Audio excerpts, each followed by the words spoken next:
আল্লাহ তাআলা বলতেছেন গোটা দুনিয়ার অনেক জায়গা আছে, কিন্তু সবচাইতে শ্রেষ্ঠ জায়গা, সবচাইতে একদম সমস্ত বালা মুসিবত থেকে মানে রক্ষা করার জায়গা, সেটাই হলো আল্লাহর ঘর, মসজিদ।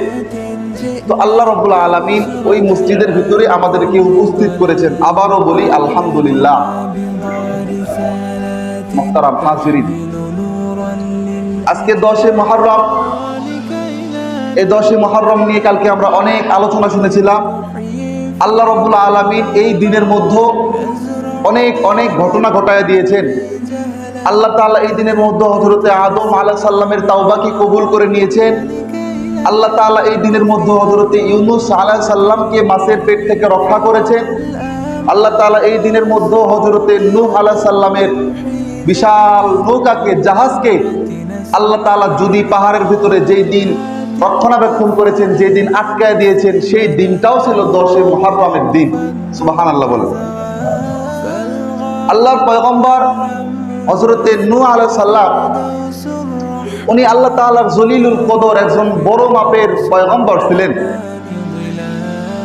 কিন্তু দুনিয়ার জমিনের ভিতরে তিনিও প্রত্যেকটা উম্মতের কাছে বার্তাবাহক হিসাবে আল্লাহ তাআলার দ্বীনকে পৌঁছায়ছেন। আমাদের পয়গম্বর, শেষ নবী, বিশ্ব নবী মুহাম্মদ সাল্লাল্লাহু আলাইহি সাল্লাম, তিনিও আমাদের উম্মতের কাছে এই দ্বীনের দাওয়াতটা পৌঁছাইছেন। আমাদের বিশ্ব নবী দুনিয়াতে মাত্র 63 সাল জিন্দেগি কাটাইছেন। 63 বছর দুনিয়ার জমিনে থাকিয়া আমাদের উম্মতের কাছে দ্বীনের প্রচার করেছেন।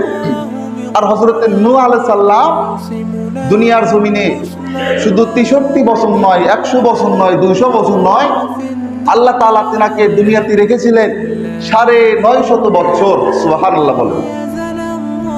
950 বছর ধরে দুনিয়ার জমিনে তিনি প্রত্যেকটা মানুষের দ্বারে দ্বারে ইসলামের প্রচারটা পৌঁছায় দিয়েছেন। কিন্তু দুর্ভাগা, প্রত্যেকটা উম্মতের দল নবীকে চেনে নাই।